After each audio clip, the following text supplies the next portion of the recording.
ရိယာဘုဒ္ဓပြင်ဆင်ညာသို့မိမိတို့အောက်အခင်းနေပြရှိရလားပစိုးရီထပိန်နေသင်္ကန်းနေတင်းလွန်သလားရောလုံးသလားတောက်စစ်သေးပါနိုင်ရှိရှုွက်ဆိုတော့နိုင်ပေါင်းများစွာထိုင်ရမှာဆိုတော့အိန္ဒြေနောက်ပိုင်းတဖန်ပြန်ပြီးတော့ပြုပြင်စရာမလိုတဲ့အထိအောင်လက်ဆက်စားပြီးတော့သိမ့်စီပြီးတော့ထိုင်နေရပါမယ်။ဒါတော့အိန္ဒြေမှန်ကန်ဖို့လိုတယ်။အိန္ဒြေခိုင်ခံ့ဖို့လိုတယ်။တရုတ်ကြီးကိုတဖန်နောက်ကျောင်းပြန်လှည့်ပြီးတော့ပြုပြင်ရတဲ့အလုပ်မျိုးကင်းသွားမှတတိဝရိယတို့ကရှေ့ကိုတမာတိစူးစူးဆိုင်ဆိုင်တစ်ဖြောင်းနဲ့ရှုကောင်းနိုင်မှာဖြစ်ပါလေ။ဒါကြောင့်မလို့နောက်ကျောင်းကိစ္စတွေသုတ်သင်ရှင်းနေကြအောင်။ဒီကြစစ်ပါအခင်းတွေကပြေကူတာခောက်တာတွေမရှိသေးနဲ့ပစိုးရီထမိန်နေတင်းနေသလားရောလွန်သလားအင်းကြီးတွေစားစားရမိမိစိတ်ကအနှောက်အယှက်ဖြစ်မဲ့အခက်အခဲတွေအကြောင်းအရာတွေကိုရှင်းလင်းထားပါအခုဒီကမှာစိတ်ကြိုက်နှစ်သက်တဲ့အရိယာဘုကိုရွေးချယ်ပါမိမိထိုင်တဲ့ခန္ဓာအိမ်ပြရေရှည်ထိုင်နိုင်ပြီးတော့ရေရှည်ခိုင်ခံ့မဲ့အိန္ဒြေတိဆောက်လို့ရမယ်ထိုင်နည်းတချို့ကျတော့ဖြီထိုင်တော့ထိုင်လို့ကောင်းတယ်ငြိမ့်တယ်တချို့ကျတော့တစ်ဖက်ချိတ်ထားမှအဲ့တော့မှငြိမ့်တယ်ခန္ဓာရင်ကတည်တတ်ဒါမိမိရွေးချယ်ပါတစ်ဖက်ချိတ်တဲ့နေရာမှာလဲဟုတ်လားအတွင်းအောက်ကိုကျတဲ့ခွေတဲ့ခြေထောက်ကအတွင်းရောက်လို့ရင်ရုပ်နောက်လန်တယ်ရှေ့ရောက်လို့ရင်လည်းရုပ်ရှေ့ဆိုင်အဲ့ဒါကိုလည်းရှေ့နောက်ချိန်ဆပြီးတော့ထိုင်ပါအရိယာဘုကိုပြင်ဆင်ပါအဲ့လိုစပြီးတဲပြီးဆိုရဘောဆဆတဲလို့မရတော့သေသေးတတ်ဖြစ်အောင်တဲရမယ်ညီညွတ်မှုအခင်းရပြီပစိုးရိထပိန်သင်္ကန်းဤပြင်ဆင်မှုအနေထားကျင့်တတ်ပြီးရှင်းပြီအဲ့လိုရှင်းသွားပြီဆိုရင်ဘယ်ဘက်လက်ဝါးပေါ်ညောင်ဘက်လက်တင်ခန္ဓာကိုအလိုက်သင့်ဖြောင့်မတ်တဲ့အိန္ဒြေမျိုးတည်လိုက်ပါအကြမ်းမြင့်တည်ရမယ်တည်တဲ့အခါမှာအောက်ပိုင်းတေမလင်ခွေပိုင်းပေါ်မှာအောက်ပိုင်းတမလင်ပေါ်အောက်ပလင်ပေါ်မှာပေါ့အပေါ်ကခန္ဓာအိမ်တည်ရတာစိတ်ထဲမှာဘလို့နေတယ်လို့စစ်လိုက်မိမိထိုင်တဲ့ထိုင်ဝင်နေအပေါ်ပိုင်းထိုင်အိန္ဒြေကိုခန္ဓာအိမ်ကိုပဂတိအတိုင်းငြိမ်အောင်ထိတိုင်းနဲ့မျှတတဲ့ဂုံရှိရလားလို့စစ်အိန္ဒြေမှန်ဖို့လိုတယ်အဲလိုသေချာစစ်တဲ့ခန္ဓာကိုတဲပါစစ်ဆေးပါငကိုစတဲ့တဲ့ဟိုကအောက်ကတမလင်ကိုအပေါ်ခန္ဓာရင်တဲ့တာစောင်းနေတာကြီးစိုင်းပြီးတော့နောက်ကိုလမ်းကြတာရှေ့ကိုစိုက်ကြနေတာမျိုးအတ္တိမျိုးလောက်မျိုးမရှိစေအောင်မရှိသေးပဲနဲ့ပဂရိအပေါ်ခန္ဓာရင်ကိုအောက်တမလင်ခွေကညီညွတ်ညွတ်ထိန်းထားတဲ့ဂုံရှိဖို့လိုတယ်ပရိထားပါမိမိရဲ့အိန္ဒြေမိမိကမ္မထာယမိမိစစ်ဆေးသေချာတော့တယ်မှာစပြီးစစ်ဆေးမယ်မိမိစိတ်တဲ့ခြေပြားတွေကိုဘယ်ညာနှစ်ဖက်တစ်ဖက်ကိုတော့၎င်းနှစ်ဖက်လုံးတော့၎င်းညှစ်ချုပ်ပြီးတော့အကြောတွေတင်းအောင်စိတ်နဲ့ဘုံရနေပြီးတော့ဆုပ်ပြီးချုပ်ပြီးတော့ထိန်းထားတာရှိသလားစစ်အဲ့ဒါမရှိအောင်ဒီခန္ဓာအင်ကြီးကိုရုပ်စောကပ်နေတဲ့စိတ်အဲ့ဒီရုပ်ကိုဆောင်းနေတဲ့စိတ်အလင်းစောဟာဝင်ကိုတင်းစေတဲ့ကြမ်းတမ်းနေတယ်အဲ့ဒီကြမ်းတမ်းတဲ့စိတ်ဆောင်းထားရင်နုညံ့တဲ့ပထမအောင်ရှုမဲ့သမာဓိမျိုးမွေးမိလို့မရဘူးဒါကြောင့်မလို့အားလုံးရှင်းတာစိတ်ကိုရှင်းအောင်နေလိုက်ပါဝင်ကိုရှင်းအောင်ထားလိုက်ပါအဲ့လိုရှင်းပြီဆိုပြီးတော့တကယ်ရှင်းလာလို့ဘုထပ်စစ်တာမတော်လို့များဘယ်တော်အောင်ကြပဲတော်အောင်ခြေပြားတွေတစ်ဖက်ဖက်ကိုအကျော်တွေတင်းအောင်ပြုပြင်ထားတာဆိုရင်အဲ့ဒီပြုပြင်ထားတဲ့အကျော်တွေတင်းအောင်ပြုတ်ထားတဲ့ဇောလျှော့ချလိုက်စိတ်လျှော့ချလိုက်ဆောင်းထားတဲ့မှုသဘောကိုစွန့်လွတ်လိုက်အဲ့ဒါရှင်းသွားပြီဆိုလို့ရှိရင် ခြေသလုံးနှစ်ဖက်တစ်ဖက်ဖက်ကိုကြောတွေတင်းနေအောင်စိတ်နဲ့ဘုံရနေပြီးတော့ချုပ်ပြီးတော့တုတ်ပြီးညှစ်ချုပ်ထားတဲ့အလုပ်လုပ်သေးလားအဲ့ဒါကိုလည်းစစ်အဲ့ဒါကိုလည်းဆုံးတော့ဒါကမ္ဘာတော်ကြီးဆုံးသေချာစစ်အဲ့တော့မှပေါ်တာနဲ့မပြီးဘူးသေချာစစ်မှသိရတယ်အကျမ်းသာသိရလို့ရအနုသိရခဲ့တယ်ဒါကြောင့်မလို့သေချာစစ်ပါလို့ပြောတယ်အဲ့တော့ဘွေးမှာရှင်းနေလို့အဲ့ဒီအတွက်ခြေသလုံးကြက်သားတွေခြေသလုံးတွေကိုတစ်ဖက်ဖက်ကဘာမှမလုပ်ထားပဲနဲ့တော့စိတ်နဲ့ဆက်ဆံမှုမရှိဘူးဘဝင်နဲ့ညှိချုပ်ပြီးဆုပ်ထားတဲ့တင်းထားတဲ့ဆောက်ရှောက်ထားတဲ့အလုပ်မရှိဘူးလို့စိတ်ထဲမှာသံသယရှင်းပြီဆိုလို့ရှိရင်ဘယ်ဘက်ဒူကောင်းတော်၎င်းညာဘက်ဒူကောင်းတော်၎င်းနှစ်ဖက်တစ်ဖက်ဘက်ကိုတော်၎င်းပေါ့ဘယ်လိုများဘဝင်ကနေညှစ်ပြီးတင်းပြီးတော့တုတ်ထားတာလားတင်းထားသေးလားမဖို့ဆောင်းထားသလားညှစ်ပြီးတော့ဆောက်ထားသလားချုပ်ပြီးတော့ညှစ်ထားသလားဒါဥဒိချစိတ်ကမအားပဲနဲ့အလုပ်တစ်ခုခုလုပ်နေရပြီးတကယ်တော့တာဝန်တစ်ခုယူပြီးတော့စောဆောင်နေရတဲ့ပြီးတကယ်တော့ဘဝင်ကနေပြီးတော့ဒူကောင်းတစ်ဖက်ဖက်ကိုတော့စိတ်နဲ့တင်းထားတာညှစ်ထားတာချုပ်ထားတာတော့တုတ်ထားတာမထားတာဆောင်ရွက်ပြီးတော့နေတဲ့သဘောရှိရင်အဲ့ဒီအလုပ်ကိုစွန့်လိုက်ပါအဲ့ဒီစိတ်ကိုစွန့်လွတ်လိုက်ပါစိတ်နဲ့ဒူကောင်းနှစ်ဖက်တစ်ဖက်ကိုဘလို့မှပတ်သက်ဖို့ဆက်ရှက်ဖို့မရှိပဲစောက်ရှောက်ပြုပြင်မှုမရှိပဲနဲ့ကင်းနေတဲ့စိတ်မျိုးဖြစ်ပါစေဘဝင်ရှင်းအောင်နေလိုက်ပါစိတ်ရှင်းလေးထားလိုက်ပါဘလို့မှဒူကောင်းနှစ်ဖက်နဲ့ဆက်ဆံမှုမပြုပါနဲ့တော့သူ့ဘာသူရုပ်စောကြီးကြော့ကြပြီးတော့ပြေကျသွားလိမ့်မယ်အဲ့လိုပြီးလို့ရှိရင်တခါပေါင်းနှစ်ဖက်တစ်ဖက်ကိုတော့နှစ်ဖက်လုံးသော၎င်းတစ်ဖက်ကိုသော၎င်းစိတ်နဲ့ညှစ်ချုပ်တင်းဆုပ်ကုတ်ပြီးတော့အလုံးလုံးထားတဲ့သဘောရှိသေးလားအဲ့လိုရှိရင်စိတ်နဲ့ဘဝင်ကနေပြုလုပ်ထားတဲ့ကြောင့်ဘဝင်တင်းပြီးမအားပဲနဲ့တင်းနေလိုက်ဘဝင်ကျန်းနေလိုက်အဲ့ဒါဆိုသေးကြစိတ်ပေါင်းနှစ်ဖက်ကြာထားတဲ့ဥစ္စာသူ့ဘာသူပြေကြတယ်စိတ်နဲ့ဘဝင်ကနေအတွင်းရင်ထဲကနေဆုပ်ပြီးချုပ်ပြီးတော့တင်းပြီးဆုပ်ပြီးတော့မထားတဲ့သဘောညှစ်ထားတဲ့သဘောတုတ်ပြီးဆုပ်ထားတဲ့သဘောအလုံးအဲ့အလုံးလုံးနေမှုတွေကိုစွန့်လို့ပြီးတော့စိတ်လို့ကိုလို့စုံပြီးလျှော့ချလိုက်ပါစွန့်ထားလိုက်ပါပြေကြပါလိမ့်မယ်ဘဝင်ကြမ်းမှုလူသွားပြီးပြေကြပါလိမ့်မယ်စစ်ပါသေချာစစ်ပါအားနေရမယ်စိတ်ကလေးအားနေရမယ်အဲ့လိုဆိုရင်အောက်ပိုင်းခန္ဓာကိုယ်တွေကိုတန်ရှင်းတည်ကြည်အောင်စောင့်ရှောက်တဲ့အလုပ်ကပြီးသွားတစ်ဖန်ပြန်စစ်လို့ရတယ်လို့နောက်တစ်ဖန်ပြန်ပြီးတော့ပြန်ခြေပြားကြီးပြန်ညှစ်ထားသေးလားခြေစလုံးနှစ်ဖက်တစ်ဖက်ကိုပြန်ပြီးစိတ်နဲ့ဘဝင်ကနေတင်းပြီးတော့မာထားသေးလားညှစ်ထားသေးလားချုပ်ထားသေးလားဒူကောင်းနှစ်ဖက်တစ်ဖက်ကိုပြန်တင်းပြီးဆုပ်ပြီးကောပြီးတော့မာထားသေးလားပေါင်းတစ်ဖက်တစ်ဖက်ကိုမပြီးချုပ်ပြီးညှစ်ပြီးတင်းတော့ပြီးချုပ်ထားတဲ့သဘောဘဝင်ကနေပြုပြင်ထားတာစိတ်လေးနဲ့စောင်းထားတာအလုပ်လုပ်ထားတာရှိသေးလားရှင်းထပ်လို့ထပ်စော့သေချာစော့ရှင်းနေအောင်ထားတဖန်ပြန်ပြီးတော့အဲ့ဒီအလုပ်တွေပြန်မလုပ်နဲ့သေချာစစ်ခုနေခါမှာသေချာစစ်လို့ရတယ်နော်အထိုင်ချအထိုင်ကျတကယ်လို့အောက်ကအထိုင်မကျလို့ရှိရင်စိတ်ကမအားပဲနဲ့မအားပဲနဲ့စောက်ရှောက်နေရတယ်ထိမ့်သိမ့်နေရတယ်ပြုပြင်နေရတဲ့အလုပ်လုပ်နေရတယ်အဲ့ဒါဆိုလို့ရှိရင်အထိုင်မကျတယ်လို့အထိုင်မကျကြအောင်ချခုနေခါမှာအောက်ပိုင်းကအထိုင်ကျနေလို့ဒါလို့အထိုင်မကျတော့စိတ်ကစောက်ရှောက်ပြီးတော့အလုပ်တစ်ခုတာဝန်ကြီးတစ်ခုယူထားရတယ်လို့ဖြစ်အဲ့ဒါဆိုလို့ရှိရင်အဲ့ဒါကိုဆုံးလိုက်ပါအထိုင်ကျအောင်ချပြီးတော့ခြေပြားတွေခြေသလုံးတွေဒူးကောင်းတွေပေါင်းတွေအဲ့ဒီပေါ်မှာစိတ်နဲ့ကင်းပြီးတော့ရှင်းပြီးတော့စိတ်ကလေးကနေရမယ်ဝင်ရှင်းပြီးတော့နေရမယ်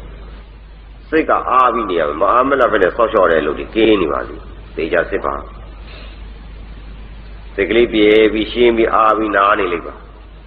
အဲ့လိုပြီးတဲ့အခါကျတော့ရှင်းသွားပြီဆိုတော့အပေါ်ပိုင်းခန္ဓာအိမ်တည်ပြီအပေါ်ပိုင်းခန္ဓာအိမ်တည်တဲ့နေရာမှာခန္ဓာအိမ်ကြီးကနောက်ကိုယာရင်ပြီးတော့ဆလွယ်တိုင်းတယ်လို့အဲ့လိုမဖြစ်စေနဲ့အဲ့လိုဖြစ်မယ်ဆိုရင် ရှေ့ကိုနည်းနည်းလေးစိုက်ပြီးတချို့တစ်ဖက်ချိတ်ထားတဲ့ပုံကိုယ်တွေကအောက်ကခွေတဲ့ခြေထောက်ကအတွင်းကိုရောက်လို့အားကြီးခုထားသလိုဖြစ်ပြီးတော့ရုပ်ကနောက်လာနေတတ်တယ်အပြင်ကိုရောက်နေခွေထားတဲ့ခြေထောက်ကအပြင်ဘက်ထုတ်လို့အားကြီးလို့ရှိရင်လည်းရှေ့ကိုရုပ်ကြီးကစိုက်တယ်ဟာလားရှေ့နောက်ညီညွတ်အောင်တမလင်ခွေမှုကိုပြင်ဆင်ပေးရတယ်ဖြီထိုင်ရတဲ့ပုံကိုယ်လည်းဒီလိုပဲလိုအပ်တယ်လို့ခြေထောက်နှစ်ဖက်ချထားတာဖြီထားတဲ့သဘောဟာဖြေချထားမှုဖြီချထားမှုရှေ့ကိုရောက်လို့အားကြီးရုပ်ကနောက်လာတယ်အတွင်းနည်းနည်းလေးပြန်ချုပ်ထားလို့ရှိရင်ရုပ်ကတဲ့ပါအဲ့ဒီထိအောင်လိုက်ပြီးကြက်မှတ်ပြီးတော့လုပ်ပါတေချာစစ်ပါအခုနေ့ခါမှာအရိယာဘုတ်ကိုစိတ်ကြိုက်စစ်ဆေးခွင့်ရတယ်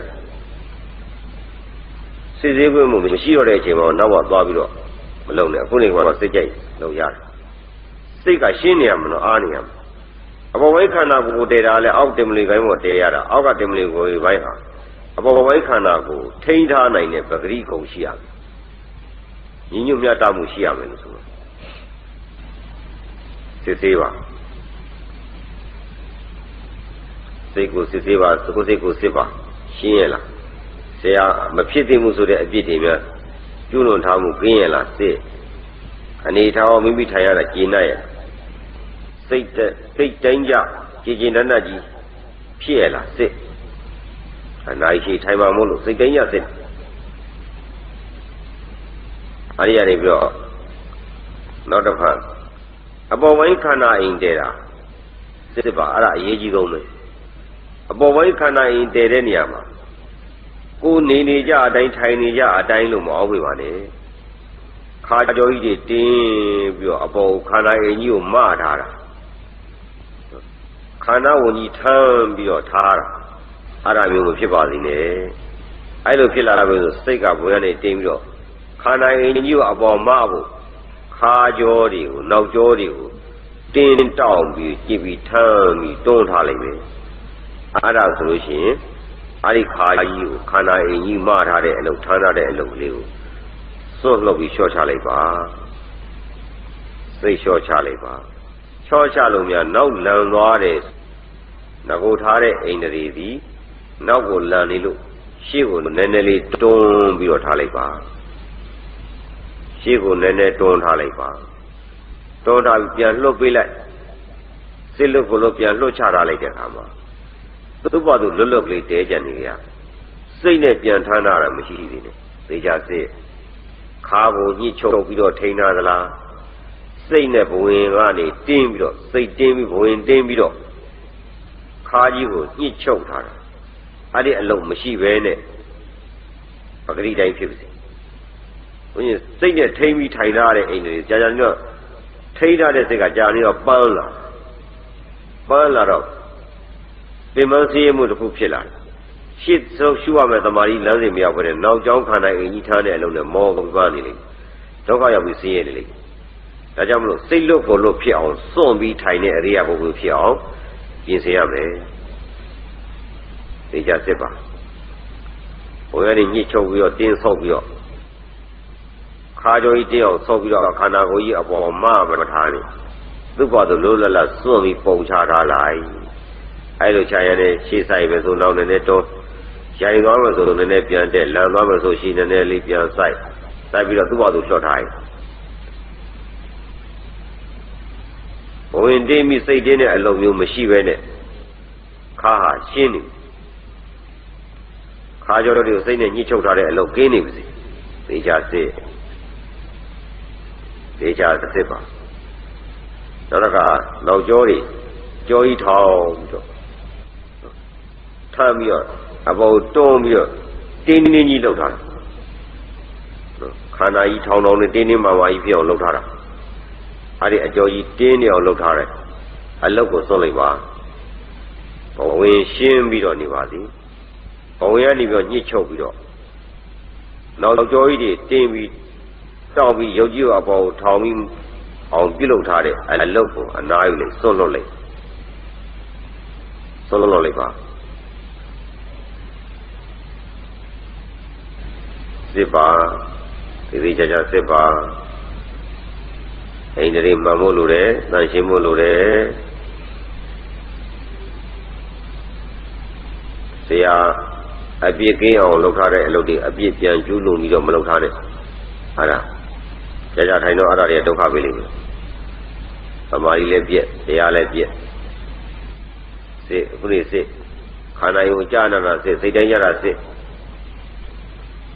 အဲ့ရနေပြီးတော့ပခုံးတစ်ပခုံးညှိချုပ်မထားနဲ့ရင်းကြီးကော်ပြီးမောမထားနဲ့အဲ့ဒါတွေသိကြစိတ်ပါအပေါ်ပိုင်းခန္ဓာအိမ်ကိုငြိမ်းအောင်စိတ်နဲ့ဘယ်နေရာကိုထိန်းထားတာရှိသလဲသိကြစိတ်အပေါ်ပိုင်းခန္ဓာအိမ်ကိုစိတ်နဲ့ထိန်းထားတာမရှိပါသေးနဲ့စိတ်နဲ့ထိန်းထားလို့ငြိမ်းနေတဲ့ခန္ဓာအိမ်မျိုးမဖြစ်စေနဲ့ရိုင်သွားမှကြောက်လို့ဆွဲထားစိုက်သွားမှကြောက်လို့ရှေ့ကိုစိုက်သွားမှကြောက်လို့နောက်ကိုတွန်းထားအဲလိုတွန်းထိုင်တွန်းပြီးထိန်းထိုင်ထားတဲ့တရားထိုင်နေတဲ့ခန္ဓာအိမ်မျိုးဖြစ်စေတဲ့စိတ်မျိုးလည်းမရှိသေးနဲ့စိတ်ကခန္ဓာအိမ်ထိုင်တဲ့ပုံမှာအကြောင်းကင်းပြီးတော့တန်ရှင်းပြီးတော့လွတ်လွတ်လပ်လပ်ဖြစ်နေတာအဲလိုတည်ဆောက်ပါစစ်ပါတရားစစ်ခိုင်းတဲ့အချိန်မှာသိကြစစ်ပါနောက်တစ်ခါခြေပြားတွေခြေစလုံးတွေတူကောင်းတွေပေါင်းတွေအဲဒီကိုစိတ်နဲ့ဘွေကနေညှစ်ချုပ်ပြီးဆော့ပြီးတော့အကြောတွေတင်းပြီးတော့တူကောင်းမာထားတာညှစ်ထားတာခြေစလုံးကြောတွေတင်းလှုပ်ထားတာခြေပြားကြီးညှစ်ချုပ်ဆုပ်ထားတာအဲ့ဒါတွေကိုပြန်လုပ်သေးလားရှင်းရဲ့လားခါကြီးကိုညှစ်ချုပ်ဆုပ်ထားတဲ့အလုပ်ကင်းရဲ့လားဘွေကရှင်းရဲ့လားနောက်ကြောကြီးတွေထောင်ပြီးမလာပြီးခန္ဓာရင်ကြီးကိုထောင်ကြီးမထားတဲ့အလုပ်ပြန်ရှိသေးလားရှိရင်စော့ရုပ်ကိုပြုပြင်ကြောင်းကြဆိုင်ဖို့တွေကင်းအောင်အလုပ်လုပ်မယ်နေရမယ်အဲတော့မှစိတ်ကလွတ်လပ်ပေါ့ပါပြီးတော့သမာဓိလုပ်ငန်းစောက်ချရှိလို့ရမယ်နောက်ကြောင်းအေးစေသေးကြစေအဲဒီတော့ကောင်းနေထောင်လာတာကြီးကောင်းကြီးကိုမပြီးတော့ထိန်းတာမလုပ်နဲ့ကောင်းကိုပခုံးကိုတင်ထားလိုက်တာစကြောကောင်းကြောတွေအဲ့ဒါဘုံရနေပြီးတော့စိတ်နဲ့တင်းပြီးတော့အကြောကြီးထောင်ပြီးခါတယ်ကောင်းကြီးကိုမပြီးတော့မထားနဲ့စိတ်ကအဲ့ဒီအလုပ်ကြီးလုပ်နေတာဇယ်လုပ်မလုပ်အောင်သမာဓိလုပ်ကသီလလုပ်လည်းမလုပ်အောင်နဲ့တာဝန်ကခေါင်းထောင်ထားတဲ့ကြောကြီးထောင်ထားတဲ့ခါကြီးညစ်ထားတဲ့တာဝန်ကြီးတခြားနဲ့စိတ်ကြီးဖြစ်နေတော့ဉာဏ်စိတ်မစိတ်မဖြစ်တော့ဘူးဝိပဿနာဉာဏ်စိတ်မဖြစ်တော့ကြောင်းကြစိုက်နေရတဲ့ခန္ဓာအိမ်ကြောင်းကြစိုက်တာဝန်ထားနေရတဲ့အလုပ်ကြီးပဲဖြစ်နေတော့အကျိုးမရှိဘူးသိကြစေကောင်းကြီးမပြီးတော့မထားနဲ့ညှိချုပ်ပြီးတော့မထားနဲ့စက်ကြောနောက်ကြောတွေတင်းပြီးထောင်မထားနဲ့အခုံးနေညှိချုပ်ပြီးထားနဲ့သူ့ဘာသူနေပြီနောက်ကြောတွေတောင်းပြီးမထားနဲ့ထမ်းမထားနဲ့ယုတ်ကြီးကြွအောင်မထားနဲ့ထိမ့်မထားနဲ့ခါကြောကြီးညှိချုပ်ပြီးယုတ်ကြီးကိုညင်အောင်ထိမ့်မထားနဲ့သိကြစေသေချာစစ်ပါစိတ်ကအားပြီးတော့နားနေအဲ့လိုနေရမှာပိုင်ရှင်မဲ့ခန္ဓာအိမ်ကြီးလေးကိုအခုံချွတ်ပြီးလွတ်လွတ်ကြီးဘေးပုံချထားတယ်လို့စွန့်ပစ်ပြီးသားဖြစ်ပါလေသေချာစိတ်ကလေးအားနေရလားစိတ်ကကြောင်းကြဆိုင်မှုတွေရှိနေသေးလားလွတ်လွတ်ကင်းကင်းရှိရလားစိတ်အားနေရလားအဲ့လိုနေရနေတော့ဒီတော့ခန္ဓာရင်ကတဖြည်းဖြည်းနဲ့အောက်ကိုပြုံနဲ့ဤကြသူကသူနောက်ကြောတွေကတဖြည်းဖြည်းနေကြလာသွားမမထားနဲ့ကြရင်နဲ့နောက်ကိုလန်သွားမယ်ထင်ရှေ့ကိုနည်းနည်းလေးစားပြီးလွတ်ထားလိုက်သူကသူအိန္ဒြေပတ်ပြီးကြတယ်တကယ်လို့အပေါ်ခန္ဓာကိုနှိမ့်ပြီးကြလာတဲ့အခါမှာရှေ့ဆိုင်လာမယ်ဆိုလို့ရှိရင်နောက်ကိုနည်းနည်းတွန်းပြီးတော့တဲ့အောင်လေးတည်ပြီးလွှတ်ထားလိုက်သူ့ဘာသူနှိမ့်နေကြပါ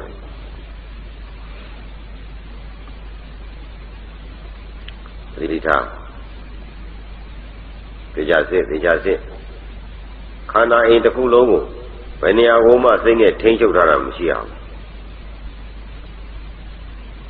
ခန္ဓာရုပ်တစ်ခုလုံးကို ကောင်းပြားကနေခြေပြားအထိဝင်တင်းပြီးစိတ်တင်းပြီးတော့အကျော်တွေတင်းပြီးတော့ငြိမ်အောင်တီးနေအောင်ထိမ့်သိမ့်ကြက်မှစောက်ရှောက်နေရတယ်ဆိုတဲ့အလုပ်ကို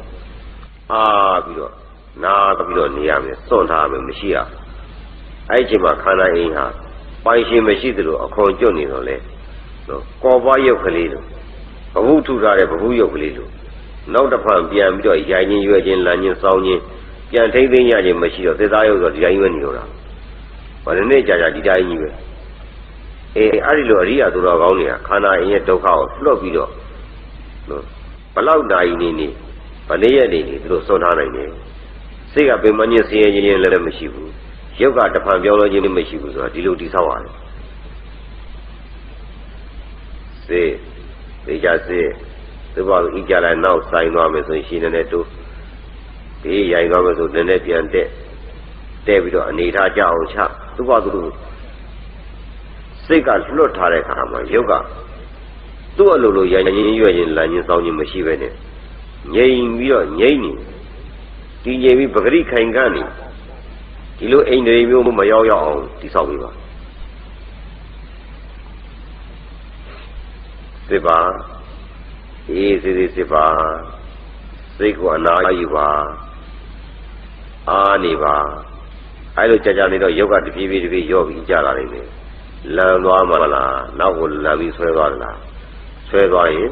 ရှေ့ကိုနည်းနည်းလေးတွန်းပြီးရှေ့နည်းနည်းတော့နောက်တစ်ခါပြန်လာတယ်ဆိုရင်တစ်ဖက်ချိထားတဲ့ပုံကောင်များအောက်ကခွေတဲ့တမလင်ကိုရအတွင်းရောက်နေလို့ရှိရင်ယောဂနောက်လန်သွားတယ်ရှေ့ရောက်နေရင်လည်းစိုက်တတ်တယ်လွတ်တတ်လို့ရှိရင်သူ့ဘာသူလန်သွားတယ်ဆိုရင်အတွင်းခုနေလို့ရှေ့ဆိုင်နေတယ်ဆိုရင်ခွေထားတဲ့ခြေထောက်ကရှေ့ကိုရောက်နေလို့အဲဒါဆိုနည်းနည်းလေးနောက်ဆွဲဆိုရင်သူ့ဘာသူတဲ့သွားအပေါ်ပိုင်းခန္ဓာရင်ကိုအောက်ပိုင်းခန္ဓာရင်ကသူ့ပဂရိအတိုင်းငြိမ်အောင်ချိန်သားကိုင်းပြီးတော့ငြိမ်တဲ့အထိအောင်ကိုတည်ရမှာအဲ့ဒါမှစိတ်ကလွတ်လိုက်လို့ရှိရင်ရုပ်ကရိုင်းရင်းရွက်ချင်းပြောင်းလဲခြင်းမရှိတဲ့အခါစိတ်ချလက်ချနေလို့ရဆိုရင်စိတ်မချအောင်စိုးရင်ပြီးစောက်ရှောက်နေရလမ်းသွားလို့ပြန်ထိရတယ်စောင်းသွားလို့ပြန်တဲ့စိုက်သွားလို့ပြန်တွန်းနေရပြန်ဆွဲနေရပြန်ထိနေရတယ်အဲ့လိုအဲ့ဒါဆိုရင်သမာဓိပြည့်စိတ်ချစိတ်ဆိုင်စိတ်ချစိတ်စိတ်ချတဲ့ပါစိတ်ချစိတ်သေးပါဆရာပါခိုင်းတယ်လေဆရာပြောတဲ့အတိုင်းအပြစ်တွေကင်းအောင်မိမိနေရလားအပြစ်တွေကင်းရလားစိတ်ရှင်းရလားရရန်ကြီးနဲ့လည်းကြမနေနဲ့စောင်းကြီးနဲ့လည်းမနေနဲ့နောက်လန်ကြီးနဲ့လည်းငြိမ်မနေနဲ့ရုပ်ကြီးထားပြီးတော့စိတ်နဲ့တောင်ကြီးတစ်ခုလို့နော်မအားမလားမဖြစ်မနေရုပ်ကြီးကိုထမ်းဆောင်နေရတဲ့အလုပ်ကြီးလုပ်နေရလို့မရှိသေးဘူးစိတ်နဲ့ထိန်းချောင်းကြက်မှတ်ထားတာမရှိစေနဲ့နော်ခန္ဓာအိမ်ကြီးကိုခန္ဓာအိမ်တစ်ခုလုံးကိုငြိမ်ငြိမ်လေးထိုင်နေအောင်တီးနေအောင်စိတ်နဲ့ထိန်းထားတာမျိုးဘယ်နေရာကိုမှမရှိပါသေးနဲ့ဒီချာစစ်ပါစိတ်ကအားနေပါသည်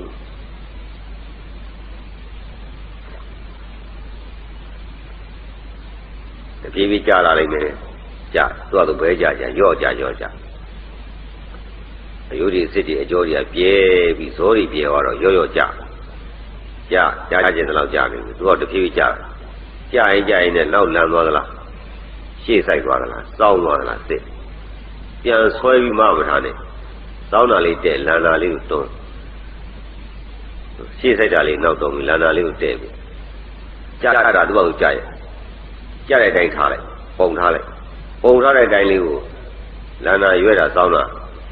အဲ့ဒါလေးကိုတဲ့ပြီးလိုက်တဲ့ပြီးပြတ်ထားလိုက်သူ့ဘာကိုပြတ်ထားလိုက်စိတ်ကအားနေစွန့်ထားခန္ဓာရင်ကိုစွန့်တာအကုန်ကျွတ်ထားစိတ်လို့ကိုလို့စွန့်ထားပါစစ်ပါသံရှိပြီလားစစ်ပါ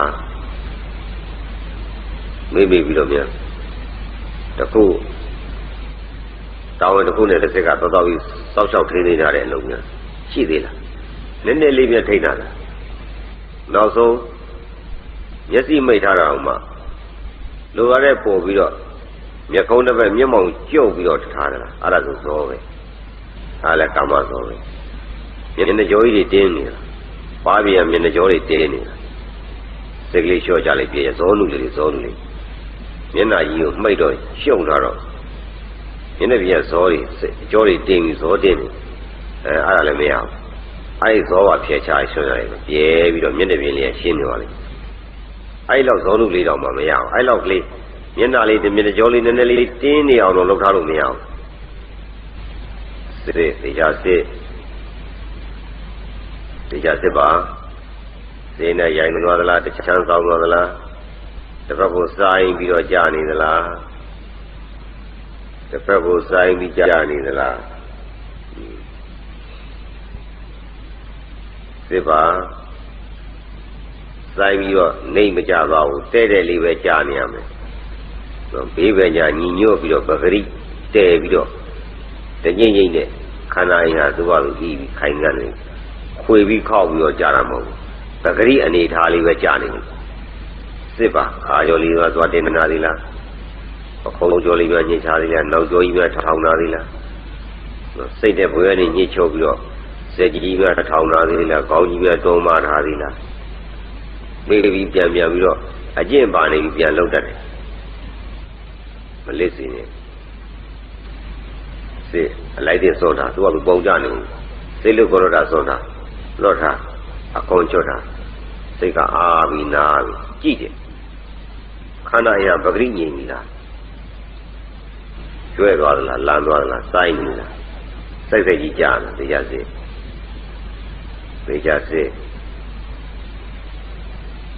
စ်ပါအဲ့လိုစိတ်နဲ့ဝင်ကူးတဲ့ပုဂ္ဂိုလ်တွေပြုတ်ဆိုလှဆိုကြပါနော်အကြကြတဲ့လေးနေတော့သွားမဆွားနဲ့တော့သွားမမနဲ့ပြန်ပြီးတော့စိတ်ကြီးပြန်မတင်နဲ့ဝင်ကြတဲ့ပုဂ္ဂိုလ်အဲ့လိုချိန်မှသွားလှကလေးဆိုပြုတ်ကလေးဆိုကြာပါတယ်ဝင်လေးမှလှကလေးဆိုငိမ့်နေကြာပါတယ်အဲ့ဒါကိုစကလေးအိမ်ငိုက်တယ်လို့စကလေးပြတာအကြတဲ့လေးနေသွားမထောင်လို့သွားမစားနဲ့အဲ့ဒါအမှန်ပဲနေရမှာပဲအဲ့ဝင်ကြသွားတယ်တစ်ချက်ပြုတ်ဆိုကြာပါလိမ့်မယ်နှစ်ချက်ရတဲ့ဘောကနှစ်ချက်သုံးချက်ရတဲ့ဘောသုံးချက်သူ့ဟာသူစိတ်ကလွတ်ပြီးတော့လွတ်ကြီးထားတော့သူရထားတဲ့ပုံကသူ့ဘာသူဝင်သွားပြီအန်ကြပါလိမ့်လက်ကလေးငိမ့်နေဆိုစကလေးကြာပါကြားတဲ့အတိုင်းလေးပဲနေအဲ့ဒါကိုလည်းမပေါင်းသေးနဲ့မဆက်ဆံနဲ့မရောနဲ့ဒီခန္ဓာကြီးအခေါ်ကျုပ်ပြီးတော့ဆောတာသူကသူဘာကြဘာပြုတ်ကိုယ်လုံးမဟုတ်ကိုယ်လုံးကစိတ်နဲ့ခန္ဓာရင်ကိုမျက်နှာကြောလေးပေးမေးလေးတင်းတာတော့မှဆွမ်းဆောင်ထားတဲ့စောက်ရှောက်ထားတဲ့အလုပ်ကျင်းရမယ်ဆိုတော့ကျန်တာကိုဒီတက်ဆိုတာကျန်တဲ့တကြီးလေးတင်ထားတာပခုံးကြီးတင်ထားတာခိုင်းကြီးကျုပ်ထားတာတွေပခုံးဒူကောင်းလေးညီမကြွကြီးကျုပ်တာအဲ့ဒါတွေအလွန်ကျမ်းသွားအတ္တလည်းမရှိရရခုံးလေးမိတ်ထားတော့မှမျက်စိလေးမိတ်ထားတော့မှလုံလုံမမိတ်ထားနဲ့အဲ့ဇောတက်တယ်အဲ့လောက်ကလေးတော့လက်သက်မခံဘူးဆိုကျန်တာဝေလာဝေးပဲအဲ့တော့စစ်ပါသိကြစေသူငြိမ်သွားပြီလားသူ့ဘာသူပဂရိခိုင်ငတ်နေပြီလားအနေထိုင်လို့မကုန်ရတော့တပြည့်ပြည့်လှုပ်ရှားပြီးဒိတ်ဆင်းလာတာပေါ့အောက်ကဖန်ခွက်ပဲနဲ့အနေနဲ့သွားတိုက်သွားတော့အဲ့အနေကငြိမ်သွားပြီးစက်ကြရမရှိတော့အဲ့ဒီလိုအနေထိုင်ပြီးတော့ခန္ဓာအိမ်ကြီးကမလှုပ်မရှက်ပဂရိခိုင်ငတ်နေတဲ့အိမ်တရေမျိုးဖြစ်အောင်တည်ပါစစ်ပါကိုယ်ခန္ဓာအိမ်ကိုပြန်စစ်တာပါလာပြီးလန်ကြီးကိုထိန်းပြီးတော့ထိုင်ထားတာကိုဖြစ်စေနဲ့စိုက်ကြီးကိုငြိမ်းပြီးတော့မနေနဲ့စောင်းလုံးကြီးစားပြီးလိန်နေတာယူတချမ်းလိန်ကြီးကိုဖြစ်စေနဲ့လို့စစ်ပါကိုယ်ခန္ဓာကိုယ်ကပြညီညွတ်ညွတ်ရှိလာလို့စစ်ပါစစ်စောရင်းနဲ့လွတ်သွားရုပ်ကဤကြဘယ်တော့ကြသူ့လို့ကြမရှိတော့ရသွားလိမ့်အဲ့လိုကြာရင်တချို့ကဤပြီးနောက်လန်သွားနောက်ဤပြီးတော့ငကိုတိုင်းတော့ထားလန်တာဟိုလားရှေ့နည်းနည်းလေးတွန်းခိုင်းတာမာပြီးထိခိုင်းတာမဟုတ်ဘူးလန်တာဟိုလားပြန်တက်ခိုင်းတာစစ်ခန္ဓာရင်တဲတာတန့်ရှင်းမို့လို့တယ်မတန့်ရှင်းမှလှုပ်ရှုပ်လေပြောသွားမယ်ဟိုရှေ့ကလက္ခဏာရှုရတဲ့မျိုးနောက်ကပြဿနာကြီးတစ်ထုံးလက်နှစ်ဖက်ပေါင်းလို့ပဲစားရှိတဲ့ရှုတာကတစ်ဖက်နောက်တစ်ဖက်ကလည်းရုပ်ကြီးထိန်းတာထားတာအလုပ်မဖြစ်တော့ဘာမှကြိုင်လို့မရတော့စေနေကြစေတို့ကလှကနေဇက်ကနေပြုတ်ကနေကြာတို့ကကြာတဲ့အတိုင်းထား ဘာမှဆက်ဆံရမလို့ထိန်းရမလို့လွတ်ထားလိုက်သူပြုတ်ကနေဇောက်ကနေကြာလွတ်ထားတယ်တော့ကြောက်နေသား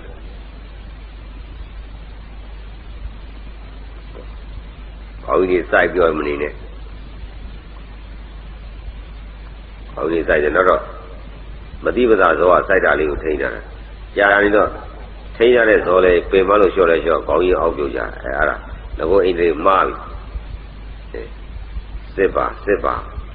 နော်မေးမေးတေးသေးလေးတော့မရဘူးနော်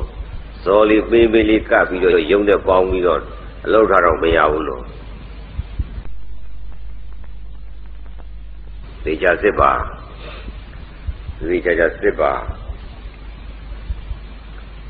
သူ့ဘာလို့ဤကြတဲ့ကတချမ်းစောင်းပြီးတော့ကြာမကြသေးဘူးသေချာစစ်ပဂရိခိုင်ငတ်ပြီလားကပ္ပံပြောင်းလဲခြင်းမရှိဘဲနဲ့တည်ငြိမ်ပြီလားစိတ်ကလည်းအားပြီးတော့ရုံနဲ့လွတ်ကြီးနေရပြီတကယ်လို့ညံထဲမှာမြင်ပြီလားသိကြစစ်ရှင်းသွားပြီလားပရိထာအဲ့လိုရှင်းသွားပြီဆိုတော့စိတ်ကအားနေတယ်အဲ့တော့တပံပြန်စစ်တာညံလေးတဲ့ပေါ့ခန္ဓာအိမ်ကြီးကိုထိုင်နေတဲ့ခန္ဓာအိမ်ကြီးတစ်ခုလုံးခြုံပြီးတော့ကြည့်လိုက်တာဒိုင်နာရွက်တာလန္တာစောင်းတာမာတာညစ်တာချုပ်တာထိန်းတာပင့်တာတုတ်တာဆောက်တာမရှိပဲနဲ့အဲ့ဒါအားပြီးတော့ရုပ်ကလည်းခိုင်ခံသွားပြီ